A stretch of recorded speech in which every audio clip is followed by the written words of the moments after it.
എല്ലാ വിദ്യാർത്ഥികൾക്കും പുതിയൊരു വീഡിയോയിലേക്ക് സ്വാഗതം. ഈ വർഷത്തെ +1 ഹയർ സെക്കൻഡറി സെക്കൻഡ് ട്രാൻസ്ഫർ അലോട്ട്മെൻറ്റിനുള്ള അപേക്ഷകൾ വിദ്യാർത്ഥികൾക്ക് ഇന്ന് വൈകുന്നേരം 3 മണി മുതൽ നാളെ വൈകുന്നേരം 4 മണി വരെ HSKP വെബ്സൈറ്റ് വഴി ഓൺലൈനായിട്ട് നൽകാവുന്നതാണ്. സ്വന്തമായിട്ടോ അല്ലെങ്കിൽ നിങ്ങൾക്ക് അക്ഷയ വഴിയോ അല്ലാന്നുണ്ടെങ്കിൽ സ്കൂൾ വഴിയോ നിങ്ങൾക്ക് ഈ ഒരു ആപ്ലിക്കേഷൻ നൽകാൻ സാധിക്കുന്നതാണ്. അപ്പോൾ വിദ്യാർത്ഥികൾക്ക് എങ്ങനെ സ്വന്തമായിട്ട് ഈ ഒരു അപേക്ഷ സമർപ്പിക്കാം, അപേക്ഷ നൽകും മുമ്പ് വിദ്യാർത്ഥികൾ എന്തൊക്കെ കാര്യങ്ങൾ ശ്രദ്ധിക്കണം, ആർക്കൊക്കെ അപേക്ഷ സമർപ്പിക്കാൻ സാധിക്കും, വേക്കൻസി ലിസ്റ്റ് നോക്കിയിട്ട് എങ്ങനെ ഓപ്ഷൻ നൽകാം, വേക്കൻസി ഇല്ലെങ്കിൽ ഓപ്ഷൻ കൊടുക്കാമോ, അല്ലെങ്കിൽ മുൻപ് നൽകിയിട്ടുള്ള ഓപ്ഷൻസ് നൽകിയിട്ടുണ്ടായിരുന്നില്ല അപ്പോൾ ആ ഒരു സ്കൂൾ വീണ്ടും പുതുതായിട്ട് ഓപ്ഷൻ കൊടുക്കാൻ പറ്റുമോ എന്നിങ്ങനെ വിദ്യാർത്ഥികളുടെ എല്ലാവിധ സംശയങ്ങൾക്കുള്ള ഉത്തരങ്ങളും ഈ ഒരു വീഡിയോ വഴി മനസ്സിലാക്കാൻ സാധിക്കുന്നതാണ്. ആർക്കൊക്കെ അപേക്ഷ സമർപ്പിക്കാൻ സാധിക്കും എന്ന് ചോദിച്ചാൽ ഇതുവരെ HSKP വെബ്സൈറ്റിലൂടെ അലോട്ട്മെൻറ്റ് ലഭിച്ച ഏതൊരു വിദ്യാർത്ഥിക്കും ഈ ഒരു ട്രാൻസ്ഫറിന് അപേക്ഷ സമർപ്പിക്കാം. അതായത് കാൻഡിഡേറ്റ് ലോഗിൻ SWS വഴി നിങ്ങൾക്ക് അലോട്ട്മെൻറ്റ് കിട്ടിയിട്ടുണ്ടെങ്കിൽ അതാണ് മെറിറ്റ് കോട്ട. അതുപോലെ കാൻഡിഡേറ്റ് ലോഗിൻ സ്പോർട്സ് വഴി അലോട്ട്മെൻറ്റ് കിട്ടിയിട്ടുണ്ട്, അതായത് അഡ്മിഷൻ കിട്ടിയിട്ടുണ്ടെങ്കിൽ അതാണ് സ്പോർട്സ് കോട്ട. അപ്പോൾ ഈ ഒരു SWS വഴിയോ സ്പോർട്സ് കോട്ട വഴിയോ അലോട്ട്മെൻറ്റ് ലഭിച്ചിട്ടുള്ള വിദ്യാർത്ഥികൾക്ക്, അതായത് മെറിറ്റ് കോട്ടയിലോ സ്പോർട്സ് കോട്ടയിലോ ഒന്നാമത്തെ ഓപ്ഷൻ ആയിരുന്നാൽ കൂടി അലോട്ട്മെൻറ്റ് കിട്ടിയിട്ടുണ്ട്. അതായത് ഏത് അലോട്ട്മെൻ്റ് ആയാലും first allotment, second allotment, third allotment, അല്ലെങ്കിൽ ഫസ്റ്റ് സപ്ലിമെൻ്ററി, സെക്കൻഡ് സപ്ലിമെൻ്ററി, അതുപോലെ സ്പോർട്സ് കോട്ടയുടെ ഈ ഒരു first allotment, second allotment, first supplementary എന്നിങ്ങനെയുള്ള അലോട്ട്മെൻറ്റുകളിൽ അലോട്ട്മെൻറ്റ് ലഭിച്ച ഏതൊരു വിദ്യാർത്ഥിക്കും ഒന്നാമത്തെ ഓപ്ഷനാണ് കിട്ടിയിട്ടുള്ളത് എങ്കിലും വിദ്യാർത്ഥികൾക്ക് ഈ ഒരു ട്രാൻസ്ഫറിന് അപ്ലൈ ചെയ്യാവുന്നതാണ്. അതുപോലെ തന്നെ ട്രാൻസ്ഫറിന് ഈ ഒരു വിഭിന്നശേഷി വിഭാഗത്തിൽ അഡ്മിഷൻ ലഭിച്ച വിദ്യാർത്ഥികൾക്ക് അപ്ലൈ ചെയ്യാനായിട്ട് സാധിക്കുന്നതല്ല. അപ്പോൾ നേരത്തെ പറഞ്ഞതുപോലെ മെറിറ്റ് കോട്ടയായിട്ടുള്ള കാൻഡിഡേറ്റ് ലോഗിൻ SWS എന്ന ലിങ്ക് വഴിയോ അല്ലെങ്കിൽ സ്പോർട്സ് കോട്ടയായിട്ടുള്ള കാൻഡിഡേറ്റ് ലോഗിൻ സ്പോർട്സ് എന്ന ലിങ്ക് വഴിയോ നിങ്ങൾക്ക് അലോട്ട്മെൻറ്റ് കിട്ടിയിട്ടുള്ള ഒരു വിദ്യാർത്ഥിയാണ് എങ്കിൽ നിങ്ങൾക്ക് ഈ ഒരു ട്രാൻസ്ഫറിന് അപേക്ഷ സമർപ്പിക്കാവുന്നതാണ്. നിങ്ങൾക്ക് ഇതുവഴി മാറാൻ സാധിക്കുന്നത് കോഴ്സ് മാറാൻ, നിലവിൽ നിങ്ങൾ പഠിക്കുന്ന ആ ഒരു സ്കൂളിലെ മറ്റൊരു കോഴ്സിലേക്ക് വേണമെങ്കിൽ ഓപ്ഷൻ വെക്കാവുന്നതാണ്. അതുപോലെ തന്നെ അതായത് മറ്റൊരു കോഴ്സിലേക്ക് നിങ്ങൾക്ക് മാറാവുന്നതാണ്. അതുപോലെ തന്നെ മറ്റൊരു സ്കൂളിലേക്ക് വേണമെങ്കിൽ ഈ ഒരു കോഴ്സ് ചേഞ്ചോട് കൂടി, അതായത് ഈ ഒരു മറ്റൊരു സ്കൂളിലേക്ക് നിങ്ങൾക്ക് ഈ ഒരു കോഴ്സ് മാറ്റത്തോടെയോ അല്ലെങ്കിൽ കോഴ്സ് മാറാതെയോ ട്രാൻസ്ഫറിന് അപ്ലൈ ചെയ്യാവുന്നതാണ്. അതുപോലെ തന്നെ നിങ്ങൾക്ക് മറ്റൊരു ജില്ലയിലേക്ക് മാറണം എന്നുണ്ടെങ്കിൽ ആ ഒരു ജില്ലയിലേക്ക് നിങ്ങൾക്ക് മാറാവുന്നതാണ്. അപ്പോൾ നിങ്ങളുടെ താല്പര്യത്തിനനുസരിച്ച് നിങ്ങൾക്ക് ഏതൊരു രീതിയിലും ട്രാൻസ്ഫർ ഓപ്ഷൻ വെക്കാം. അതായത് നിങ്ങളിപ്പോൾ നിലവിൽ A എന്ന സ്കൂളിലാണ് പഠിക്കുന്നത് എന്ന് കരുതുക. അപ്പോൾ A എന്ന സ്കൂളിൽ നിന്നും A എന്ന സ്കൂളിലെ മറ്റൊരു കോഴ്സിലേക്ക് മാറാം. അതുപോലെ തന്നെ A എന്ന സ്കൂളിൽ നിന്നും നിങ്ങൾക്ക് B എന്ന സ്കൂളിലേക്ക് കോഴ്സ് മാറാതെ മാറാം. അതുപോലെ A എന്ന സ്കൂളിൽ നിന്നും മറ്റൊരു സ്കൂളിലേക്ക് കോഴ്സ് കൂടി മാറിയിട്ട് മാറാം. അപ്പോൾ ഈ ഒരു രീതിയിൽ നിങ്ങളുടെ താല്പര്യത്തിനനുസരിച്ച് ഇതേ രീതിയിൽ മറ്റൊരു ജില്ലയിലേക്ക് വേണമെങ്കിലും ട്രാൻസ്ഫറിന് ഓപ്ഷൻ വെക്കാവുന്നതാണ്. എന്നാൽ മറ്റൊരു ജില്ലയിൽ നിന്നും നിങ്ങൾ TC വാങ്ങി, ഒരു ഉദാഹരണത്തിന് നിങ്ങളിപ്പോൾ കാസർഗോഡ് ജില്ലയിൽ നിന്നും TC വാങ്ങിയിട്ട് നിങ്ങൾ കോഴിക്കോട് ജില്ലയിൽ പോയി അഡ്മിഷൻ എടുത്തു എന്ന് കരുതുക. അപ്പോൾ അങ്ങനെയുള്ള വിദ്യാർത്ഥികൾക്ക് വീണ്ടും ആ ഒരു കാസർഗോഡ് ജില്ലയിലേക്ക് ട്രാൻസ്ഫറായി നിങ്ങൾക്ക് അഡ്മിഷൻ നേടാൻ സാധിക്കില്ല. കാരണം ഓൾറെഡി ആ ഒരു ജില്ലയിൽ നിന്നും നിങ്ങൾ ഒരു സ്കൂളിൽ അഡ്മിഷൻ എടുത്ത് TC വാങ്ങിച്ചിട്ടുണ്ടായിരുന്നു, ഹയർ സെക്കൻഡറിയിൽ അഡ്മിഷൻ എടുത്ത് TC വാങ്ങിച്ചിട്ടുണ്ടായിരുന്നു. അപ്പോൾ അങ്ങനെയെങ്കിൽ ആ ഒരു ജില്ലയിലേക്ക് വീണ്ടും അപ്ലൈ ചെയ്യാൻ സാധിക്കില്ല. ഇതാണ് ഒരു ജില്ലയിൽ നിന്നും TC വാങ്ങി മറ്റൊരു ജില്ലയിൽ അഡ്മിഷൻ നേടിയിട്ടുള്ള വിദ്യാർത്ഥികൾക്ക് തിരിച്ച് അതേ ജില്ലയിലേക്ക് ട്രാൻസ്ഫറിന് അപ്ലിക്കേഷൻ നൽകാനായിട്ട് സാധിക്കുന്നതല്ല. അപ്പോൾ ഈ ഒരു അപേക്ഷയിൽ തന്നെയാണ് നിങ്ങൾക്ക് താല്പര്യമുള്ള എല്ലാവിധ സ്കൂളും കോഴ്സും നൽകേണ്ടത്. അതുകൊണ്ട് തന്നെ ട്രാൻസ്ഫറിന് അപേക്ഷിക്കും മുമ്പായിട്ട് ട്രാൻസ്ഫറിന് അപേക്ഷിക്കേണ്ടതുണ്ടോ ഇല്ലയോ എന്നുള്ള കാര്യം ചിന്തിക്കുക. കാരണം പല വിദ്യാർത്ഥികളും ഫസ്റ്റ് ട്രാൻസ്ഫർ വന്ന സമയത്ത് ആദ്യം അഡ്മിഷൻ ലഭിച്ച സ്കൂളിലേക്ക് അഡ്മിഷൻ എടുത്താൽ മതി, എനിക്ക് ഇപ്പോൾ ലഭിച്ച സീറ്റ് വേണ്ട എന്ന് വിദ്യാർത്ഥികൾ പറഞ്ഞിട്ടുണ്ടായിരുന്നു. അപ്പോൾ അതുകൊണ്ട് തന്നെ ട്രാൻസ്ഫറിന് അപേക്ഷിക്കും മുമ്പായിട്ട് നിങ്ങൾ ശ്രദ്ധിക്കേണ്ടത് ഇപ്പോൾ ലഭിച്ചിട്ടുള്ള സ്കൂളും കോഴ്സും നിങ്ങൾക്ക് താല്പര്യമുണ്ടോ, അതുപോലെ ട്രാൻസ്ഫർ കിട്ടിക്കഴിഞ്ഞാൽ മാറുമെന്ന് ഉറപ്പുണ്ടോ എന്നിങ്ങനെയൊക്കെയുള്ള കാര്യങ്ങളൊക്കെ ചിന്തിച്ച ശേഷം മാത്രം ആപ്ലിക്കേഷൻ നൽകുക.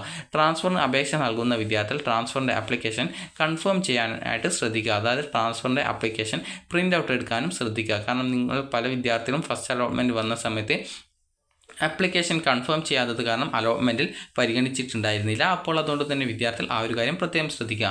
അതുപോലെ നിങ്ങൾക്ക് ഒരു ഓപ്ഷൻ മുതൽ എത്ര ഓപ്ഷൻ വേണമെങ്കിലും നൽകാവുന്നതാണ്. മിനിമം ഒരു ഓപ്ഷനെങ്കിലും ട്രാൻസ്ഫറിന് അപേക്ഷിക്കുന്നുണ്ടെങ്കിൽ നൽകേണ്ടതായിട്ടുണ്ട്. അപ്പോൾ ഇനി വിദ്യാർത്ഥികൾ ശ്രദ്ധിക്കേണ്ട പ്രധാനപ്പെട്ട കാര്യം എങ്ങനെ സ്വന്തമായിട്ട് ഈ ഒരു അപേക്ഷ സമർപ്പിക്കാം എന്നുള്ളതാണ്. അപ്പോൾ ഇന്ന് ഉച്ചയ്ക്ക് 2 മണിയോടെ ഈ ഒരു വേക്കൻസി ലിസ്റ്റ് വരും. അതിനുശേഷം 3 മണിയോടെ അല്ലെങ്കിൽ ആ ഒരു സമയത്ത് തന്നെ നിങ്ങൾക്ക് ഇവിടെ കാൻഡിഡേറ്റ് ലോഗിൻ SWS എന്ന് പറഞ്ഞുകൊണ്ട് കാണാം.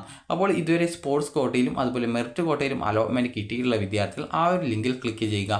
ക്ലിക്ക് ചെയ്ത ശേഷം നിങ്ങളുടെ ആപ്ലിക്കേഷൻ നമ്പർ അതുപോലെ തന്നെ പാസ്വേഡ് അതുപോലെ തന്നെ ജില്ല എന്നിവ നൽകി ലോഗിൻ ചെയ്യുക. ലോഗിൻ ചെയ്യുന്ന സമയത്ത് apply for school combination transfer എന്നുള്ള ഒരു ലിങ്ക് കാണാം. ജസ്റ്റ് ആ ഒരു ലിങ്കിൽ നിങ്ങൾ ക്ലിക്ക് ചെയ്യുക. ക്ലിക്ക് ചെയ്യുന്ന സമയത്ത് പിന്നീട് വരുന്ന പേജിൽ നിങ്ങൾക്ക് ഓപ്ഷൻ ട്രാൻസ്ഫറിനുള്ള ഓപ്ഷൻ നൽകാനുള്ള ഭാഗമുണ്ടാവും. അവിടെ നിങ്ങൾക്ക് നിങ്ങളുടെ പേര് നൽകാം. അതുപോലെ തന്നെ നിങ്ങളുടെ അതായത് നിങ്ങളുടെ ഈ ഒരു മൊബൈൽ നമ്പറല്ല, അതായത് നിങ്ങളുടെ +1 ആ ഒരു ആപ്ലിക്കേഷൻ നമ്പർ നൽകാം. അതുപോലെ തന്നെ വിദ്യാർത്ഥികൾക്ക് ഈ ഒരു നിങ്ങളുടെ SSLC രജിസ്റ്റർ നമ്പർ അതുപോലെ തന്നെ നിലവിൽ അലോട്ട്മെൻറ്റ് കിട്ടിയുള്ള സ്കൂളിൻ്റെ കോഡ് നൽകണം. അപ്പോൾ ഓട്ടോമാറ്റിക്കലി ആ ഒരു ഡീറ്റെയിൽസ് അവിടെ ആ ഒരു പേജിൽ വരുന്നതാണ്. അതുപോലെ തന്നെ നിങ്ങൾക്ക് അടുത്തതായിട്ടുള്ളത് നിങ്ങളുടെ കോഴ്സ് കോമ്പിനേഷൻ, നിലവിൽ അലോട്ട്മെൻറ്റ് കിട്ടിയിട്ടുണ്ടായിരുന്ന കോഴ്സ് കോമ്പിനേഷൻ ഏതാണ് എന്നുള്ളത് നിങ്ങൾ സെലക്ട് ചെയ്ത് കൊടുക്കുക. അപ്പോൾ ഇത്രയും നൽകിയ ശേഷം പിന്നീട് അടുത്തതായിട്ടുള്ളത് ഓപ്ഷൻ നൽകാനുള്ള പേജായിരിക്കും. നിങ്ങൾ കറക്റ്റായിട്ട് ആ ഒരു പേജിൽ തന്നെ നിങ്ങൾക്ക് ഈ ഒരു രീതിയിൽ ഓപ്ഷൻ എത്രാമതാണ്, ലാസ്റ്റ് ആണോ ഫസ്റ്റ് ആണോ എന്നുള്ളത് ഉണ്ടാകും. അത് ലാസ്റ്റ് എന്നാണ് ഓട്ടോമാറ്റിക്കലി അവിടെ ഡിഫോൾട്ടായിട്ട് ഉണ്ടാവുക. അപ്പോൾ അതിൽ നിങ്ങൾ അടുത്ത ബോക്സിൽ നിങ്ങളുടെ സ്കൂൾ കോഡ്, അതായത് ആദ്യം തന്നെ നിങ്ങളൊരു ലിസ്റ്റ് തയ്യാറാക്കി വയ്ക്കുക. ഏത് സ്കൂളിലേക്കാണ് നിങ്ങൾ ട്രാൻസ്ഫറിനായിട്ട് അപ്ലൈ ചെയ്യുന്നത്. വേക്കൻസി ഇല്ലെങ്കിലും വേക്കൻസി ഉണ്ടെങ്കിലും നിങ്ങൾക്ക് ട്രാൻസ്ഫറിന് ഓപ്ഷൻ വെക്കാം. അതായത് ഇപ്പോൾ നിങ്ങൾക്ക് ഏതെങ്കിലും സ്കൂളിൽ വേക്കൻസി ഇല്ല, നിങ്ങൾക്ക് അവിടേക്ക് അപ്ലൈ ചെയ്യണം എന്നുണ്ടെങ്കിൽ അവിടേക്ക് ഓപ്ഷൻ വെക്കാവുന്നതാണ്. കാരണം ഈ ഒരു സ്കൂളിൽ നിന്ന് മറ്റൊരു വിദ്യാർത്ഥി മറ്റൊരു കോഴ്സിലേക്കോ അല്ലെങ്കിൽ മറ്റൊരു സ്കൂളിലേക്കോ അല്ലെങ്കിൽ മറ്റൊരു സ്കൂളിലെ മറ്റൊരു കോമ്പിനേഷനിലേക്കോ അല്ലെങ്കിൽ മറ്റൊരു ജില്ലയിലേക്കോ മാറുന്നുണ്ട് എങ്കിൽ നിങ്ങൾക്ക് ആ ഒരു വേക്കൻസി പ്രകാരം നിങ്ങൾക്ക് അവിടെ സീറ്റ് കിട്ടും. അതുകൊണ്ട് തന്നെ വേക്കൻസി ഇല്ലെങ്കിൽ കൂടി നിങ്ങൾക്ക് ഓപ്ഷൻ വെക്കാവുന്നതാണ്. അപ്പോൾ ഈ രീതിയിൽ നിങ്ങൾ സ്കൂളിൻ്റെ കോഡ് കൊടുക്കുന്നു. അപ്പോൾ ഈ ഒരു കോഡ് കൊടുത്തു കഴിഞ്ഞാൽ ഓട്ടോമാറ്റിക്കലി ആ സ്കൂളിലെ കോഴ്സ് അതുപോലെ സ്കൂളിൻ്റെ ഡീറ്റെയിൽസ് ഓട്ടോമാറ്റിക്കലി വരും. അപ്പോൾ നിങ്ങൾ കറക്റ്റായിട്ട് നിങ്ങൾക്ക് ഏത് കോഴ്സിലേക്കാണ് അഡ്മിഷൻ ട്രാൻസ്ഫർ ആഗ്രഹിക്കുന്നത് ആ ഒരു കോഴ്സ് സെലക്ട് ചെയ്ത് കൊടുക്കുക. അതിനുശേഷം ആഡ് ബട്ടൺ അതുപോലെ റീസെറ്റ് ബട്ടൺ എന്നിങ്ങനെ കാണാൻ സാധിക്കും. അതിൽ ആഡ് ബട്ടൺ ക്ലിക്ക് ചെയ്യുക. അത് ഓട്ടോമാറ്റിക്കലി താഴെ ആയിട്ട് അതായത് സ്കൂള് അതുപോലെ തന്നെ കോഴ്സ് അതുപോലെ തന്നെ ആയിട്ട് ലിസ്റ്റഡ് ആയിട്ട് വരുന്നതാണ്. അപ്പോൾ ഈ രീതിയിൽ നിങ്ങൾക്ക് അടുത്ത സ്കൂൾ കൊടുക്കണമെങ്കിൽ അടുത്ത സ്കൂളിൻ്റെ കോഡ് ഇവിടെ കൊടുക്കുക. അല്ലെങ്കിൽ സെയിം സ്കൂളിൽ തന്നെയാണ് വേണ്ടതെങ്കിൽ സെയിം സ്കൂൾ കൊടുക്കുക. നിങ്ങൾക്ക് ഏത് സ്കൂളാണ് വേണ്ടത് ആ സ്കൂളിലെ കോഡ് കൊടുത്ത ശേഷം അടുത്ത കോഴ്സ് ഏതാണ് വേണ്ടത് അത് സെലക്ട് ചെയ്യുക. അതിനുശേഷം ആഡ് ബട്ടൺ ക്ലിക്ക് ചെയ്യുക. അത് ഓട്ടോമാറ്റിക്കലി താഴെ ലിസ്റ്റഡ് ആയിട്ട് വരുന്നതാണ്. അപ്പോൾ ഈ രീതിയിൽ നിങ്ങൾക്ക് താല്പര്യമുള്ള എല്ലാ സ്കൂളിൻ്റെ ഡീറ്റെയിൽസും കറക്റ്റായിട്ട് നൽകുക.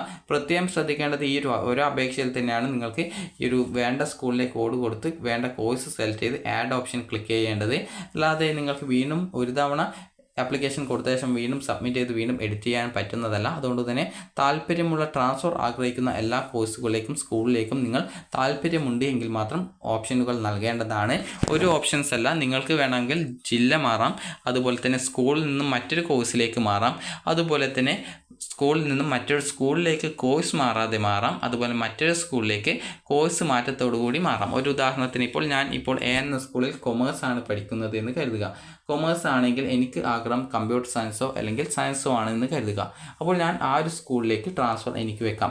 അല്ലാന്നുണ്ടെങ്കിൽ എനിക്കിപ്പോൾ മറ്റൊരു സ്കൂളിലേക്ക് ബയോളജി സയൻസ് ആണ് വേണ്ടത് എന്ന് കരുതുക. അപ്പോൾ ഞാൻ മറ്റൊരു സ്കൂളിലേക്ക് എ എന്ന സ്കൂളിലാണ് അഡ്മിഷൻ ഉള്ളത്, അപ്പോൾ ഞാൻ ബി എന്ന സ്കൂളിലേക്ക് ബയോളജി സയൻസിലേക്കോ അല്ലെങ്കിൽ കമ്പ്യൂട്ടർ സയൻസിലേക്കോ എനിക്ക് താല്പര്യത്തിനനുസരിച്ച് ഓപ്ഷൻ വെക്കുന്നു. അല്ലാന്നുണ്ടെങ്കിൽ എനിക്ക് കൊമേഴ്സിൽ തന്നെ മറ്റൊരു സ്കൂളിലേക്കാണ് വേണ്ടതെങ്കിൽ എ എന്ന സ്കൂളിൽ നിന്നും ബി എന്ന സ്കൂളിലെ കൊമേഴ്സിലേക്ക് ഓപ്ഷൻ വെക്കുന്നു. ഇതല്ല, എനിക്കിപ്പോൾ എ എന്ന സ്കൂളിൽ നിന്ന് മറ്റൊരു ജില്ലയിലെ സ്കൂളിലേക്കാണ് വേണ്ടതെങ്കിൽ ആ ഒരു സ്കൂളിൻ്റെ കോഡ് കറക്റ്റായിട്ട് ടൈപ്പ് ചെയ്ത് ആ സ്കൂളിൽ ഏത് കോഴ്സിലേക്കാണ് വേണ്ടത് ആ ഒരു കോഴ്സ് സെലക്ട് ചെയ്ത് ഞാൻ ആഡ് ചെയ്യുന്നു. അപ്പോൾ ഈ രീതിയിൽ എനിക്ക് താല്പര്യമുള്ള സ്കൂളുകളിലേക്കും കോഴ്സിലേക്കും നമുക്ക് അതുപോലെ ജില്ലയിലേക്കും ഓപ്ഷൻ വെക്കാൻ പറ്റുന്നതാണ്. അപ്പോൾ ഇങ്ങനെ ഓപ്ഷനുകൾ നൽകി ഓട്ടോമാറ്റിക്കലി നിങ്ങൾ നൽകിയിട്ടുള്ള ഓപ്ഷനൊക്കെ താഴെ ആഡ് ചെയ്യുന്ന സമയത്ത് ആഡ് ബട്ടൺ ക്ലിക്ക് ചെയ്യുന്ന സമയത്ത് സ്കൂൾ കോഴ്സ് അത് ഓട്ടോമാറ്റിക്കലി ലിസ്റ്റഡ് ആയിട്ട് താഴെ വന്നിട്ടുണ്ടാവും. അപ്പോൾ ഇതിന് സൈഡിലായിട്ട് ഒരു ഡിലീറ്റ് ബട്ടൺ അതുപോലെ എഡിറ്റ് ബട്ടൺ എന്നിങ്ങനെ ഓരോ ഓപ്ഷൻ്റെ നേരെയും ഉണ്ടാവും. അപ്പോൾ ഏതെങ്കിലും ഓപ്ഷൻ നിങ്ങൾക്ക് റിമൂവ് ചെയ്യണം എന്നുണ്ടെങ്കിൽ ഡിലീറ്റ് ബട്ടൺ ക്ലിക്ക് ചെയ്യാം.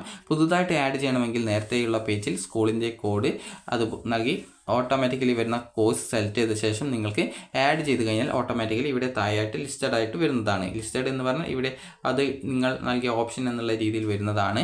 അപ്പോൾ നിങ്ങൾക്ക് ഈ ഒരു ഓപ്ഷൻ നൽകി കഴിഞ്ഞാൽ നിങ്ങൾ കറക്റ്റായിട്ട് സ്കൂളിൻ്റെ കോഡ് തെറ്റിയിട്ടില്ലല്ലോ, സ്കൂളിൻ്റെ പേര് തെറ്റിയിട്ടില്ലല്ലോ, അതുപോലെ നിങ്ങൾ നൽകിയിട്ടുള്ള കോഴ്സ് തെറ്റിപ്പോയിട്ടില്ലല്ലോ എന്നുള്ള കാര്യം പ്രത്യേകം ഉറപ്പുവരുത്തുക. കാരണം പല വിദ്യാർത്ഥികളും ഈ ഒരു കോഴ്സ് നൽകുന്ന സമയത്ത് മാറിപ്പോവാറുണ്ട്. ഫസ്റ്റ് അലോട്ട്മെൻറ്റ് സമയത്ത് ഒരു വിദ്യാർത്ഥി ബയോളജി സയൻസിലെ ആണ് ഒരു സ്കൂളിൽ കിട്ടിയിട്ടുണ്ടായിരുന്നത്, മറ്റൊരു സ്കൂളിൽ ബയോളജി സയൻസ് ആയിരുന്നു കൊടുക്കേണ്ടിയിരുന്നത്. എന്നാൽ അക്ഷയ വഴി നൽകിയപ്പോൾ അവർ നൽകിയിട്ടുള്ള കോഴ്സ് മാറിപ്പോയി. അങ്ങനെ ഹ്യൂമാനിറ്റീസ് ആയിരുന്നു ഫസ്റ്റ് ഓപ്ഷൻസ് ആയിട്ട് വന്നിട്ടുണ്ടായിരുന്നത്. അപ്പോൾ അങ്ങനെ ആ ഒരു വിദ്യാർത്ഥിക്ക് ഫസ്റ്റ് ട്രാൻസ്ഫറിൽ ഹ്യൂമാനിറ്റീസ് ആണ് കിട്ടിയിട്ടുണ്ടായിരുന്നത്. അതുകൊണ്ട് തന്നെ വിദ്യാർത്ഥികൾ ശ്രദ്ധിക്കേണ്ടത് ഓപ്ഷൻ വെച്ച് നിങ്ങൾ ആദ്യം ഓപ്ഷൻ ആഡ് ചെയ്ത ശേഷം കൺഫേം ബട്ടൺ ക്ലിക്ക് ചെയ്യും മുമ്പായിട്ട് നിങ്ങൾ നൽകിയുള്ള ഓപ്ഷനും സ്കൂളും നിർബന്ധമായിട്ടും ഒരു 2 പ്രാവശ്യമെങ്കിലും ചെക്ക് ചെയ്ത് മാറിപ്പോയിട്ടില്ലല്ലോ, നൽകിയിട്ടുള്ള ഓപ്ഷൻ മാറിയിട്ടില്ലല്ലോ എന്നത് ഉറപ്പുവരുത്തുക. ആദ്യത്തെ ഓപ്ഷനുകളായിട്ട് നൽകേണ്ടത് നിങ്ങൾക്ക് ഏറ്റവും കൂടുതൽ താല്പര്യമുള്ള, അതായത് ട്രാൻസ്ഫർ കിട്ടിയാൽ മാറും അല്ലെങ്കിൽ പഠിക്കാൻ താല്പര്യമുണ്ട് എന്ന് ആഗ്രഹിക്കുന്ന കോഴ്സുകളും സ്കൂളുകളും മാത്രമേ നൽകാൻ പാടുള്ളൂ. താല്പര്യമില്ലാത്ത സ്കൂളോ കോഴ്സോ നിങ്ങൾ ഒരു കാരണവശാലും നൽകാനായിട്ട് പാടുള്ളതല്ല. കാരണം ഇനിയൊരു ട്രാൻസ്ഫർ ഉണ്ടാവുന്നതല്ല. അപ്പോൾ ഇതൊക്കെ നിങ്ങൾ കൃത്യമായിട്ട് പരിശോധിക്കുക. കാരണം തെറ്റിക്കഴിഞ്ഞാൽ പിന്നീട് എഡിറ്റ് ചെയ്യാനുള്ള സൗകര്യം ഉണ്ടാകുന്നില്ല. അതിനുശേഷം ഡിക്ലറേഷൻ ബട്ടൺ ഉണ്ടാകും, അതിൽ ക്ലിക്ക് ചെയ്യുക. കൺഫേം ചെയ്യും മുമ്പ് നിങ്ങൾ നൽകിയുള്ള ഓപ്ഷൻസ് വീണ്ടും ഒന്ന് പരിശോധിക്കുക. എവിടെയെങ്കിലും ഓപ്ഷനോ അല്ലെങ്കിൽ സ്കൂളോ കോഴ്സോ എന്തെങ്കിലും മാറിയിട്ടുണ്ടോ, അല്ലെങ്കിൽ ഒന്നാമത്തെ ഓപ്ഷൻ നിങ്ങൾക്ക് താല്പര്യമുള്ളത് തന്നെയല്ലേ ഒന്നാമത്തെയും രണ്ടാമത്തെയും മൂന്നാമത്തെയും ഒക്കെ നൽകിയിട്ടുള്ളത് എന്നുള്ളത് നിങ്ങൾ ഒരു 2 പ്രാവശ്യമെങ്കിലും വീണ്ടും ചെക്ക് ചെയ്ത് നോക്കുക. മാറിയിട്ടില്ല എന്ന് ഉറപ്പായി കഴിഞ്ഞാൽ കൺഫർമേഷൻ ബട്ടൺ ക്ലിക്ക് ചെയ്ത് നിങ്ങളുടെ ആപ്ലിക്കേഷൻ കൺഫേം ചെയ്യാവുന്നതാണ്. ഡിക്ലറേഷൻ ബട്ടൺ ക്ലിക്ക് ചെയ്താലാണ് കൺഫർമേഷൻ ബട്ടൺ ആക്റ്റീവ് ആവുക. അപ്പോൾ അതിനുശേഷം കൺഫർമേഷൻ ബട്ടൺ ക്ലിക്ക് ചെയ്ത് കഴിഞ്ഞാൽ നേരെ നിങ്ങളുടെ ആപ്ലിക്കേഷൻ്റെ പ്രിൻ്റ് ഔട്ട് എടുക്കാനുള്ള പേജിലേക്ക് പോകും. അപ്പോൾ അവിടെ നിന്നും നിങ്ങളുടെ ആപ്ലിക്കേഷൻ്റെ പ്രിൻ്റ് ഔട്ട് എടുത്ത് നിങ്ങളുടെ കയ്യിൽ സൂക്ഷിച്ച് വയ്ക്കുക. അപ്പോൾ വിദ്യാർത്ഥികൾക്ക് ഈ ഒരു വീഡിയോ ഉപകാരപ്രദമായിട്ടുണ്ടെന്ന് കരുതുന്നു. അപ്പോൾ താല്പര്യമുള്ള സ്കൂളിലേക്കും കോഴ്സിലേക്കും മാത്രമേ ഓപ്ഷൻ നൽകാൻ പാടുള്ളൂ. ട്രാൻസ്ഫർ കിട്ടിയിട്ടില്ലെങ്കിൽ നിലവിലെ സ്കൂളിൽ തുടർന്ന് പഠിക്കാം. ട്രാൻസ്ഫർ കിട്ടിക്കഴിഞ്ഞാൽ നിർബന്ധമായിട്ടും ആ ഒരു സ്കൂളിലേക്ക് പുതുതായിട്ട് ട്രാൻസ്ഫർ കിട്ടുന്ന സ്കൂളിലേക്ക് മാറേണ്ടതായിട്ട് വരും, അല്ലെങ്കിൽ കോഴ്സിലേക്ക് അല്ലെങ്കിൽ മറ്റൊരു ജില്ലയിലെ സ്കൂളിലേക്ക് മാറേണ്ടതായിട്ട് വരും. അതുകൊണ്ട് തന്നെ ഓപ്ഷൻ നൽകുമ്പോൾ പ്രത്യേകം ഒരു ജാഗ്രത കാണിക്കുക. അപ്പോൾ വിദ്യാർത്ഥികൾക്ക് ഈ ഒരു വീഡിയോ ഉപകാരപ്രദമായിട്ടുണ്ടെങ്കിൽ ലൈക്ക് ചെയ്യുക, ഷെയർ ചെയ്യുക. Thank you for watching.